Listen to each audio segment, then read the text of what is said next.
Sorry for repeating, but since fighters don't have a dual resist item and Aegis was brought back but is only on an ending, could Death Stance be dual resist again? How do you feel about the item currently? So, two separate questions here about Death Stance being dual resistance and how do I feel about Death Stance currently. My current feeling about Death Stance is I think the item doesn't feel that good, but it is actually powerful, right? Like, by all metrics and all data that I can tell, the item is actually good, but I don't think it feels particularly good, and I think part of that is that we've nerfed the heal on it so much that the damage reduction, the bleed effect is the actually powerful part of the item, but it's less feelable. So I suspect the item might be better if we shifted power out of the bleed, or maybe even out of the stats, and made the heal a little bit more powerful. The reason why we haven't done that is because the heal is really frustrating also, right? Like, as a random player on the enemy team, when some, fighter, like some Camille, like, jumps on your AD carry, kills them, and then heals a bunch off of Death Stance, and it feels like there's no point in trying to even interact with the Camille, that feels really bad. So that's kind of a problem, I think, with the with the item to some degree. Of it's in a state where it can be hard for it to be satisfying, because I think the part that's satisfying is also the part that's most frustrating, and the part that's powerful isn't that satisfying, which is the bleed. So that's kind of my view on Death Stance, is that it is good, but I don't think it's the most satisfying.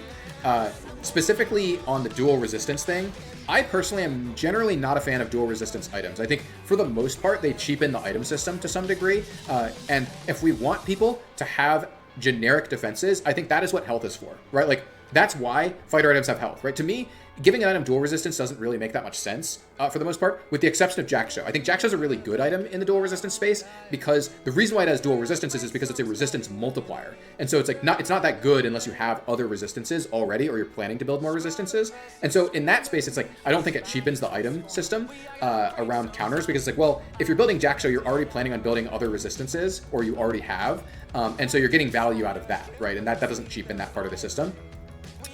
Whereas I think in general, dual resistance items, with very few exceptions, generally just make the item system less compelling, and it makes the resistances less compelling. Like, I would rather, if the problem statement is Death Stance is not generic enough, my answer to that would be like, okay, well, why don't we just give it health then, right? Like, why don't we make a new fighter armor item and then give Death Stance health or something like that, right? Like, if we really want it to be more accessible, right? That's how I would look at it. But all of this having been said, I personally think that Death Stance is at its best when it's not the most generic fighter item, right? And it also probably can't be like a super generic fighter item, because Sterak's exists, which is a super generic fighter item. That's also part of why Sterak's probably can't have health, is that then it would synergize even better with Sterak's, and we don't really want people getting too many powerful defensive effects from their fighter items, right? Like, we generally don't want you getting everything at the same time in terms of your defenses, right?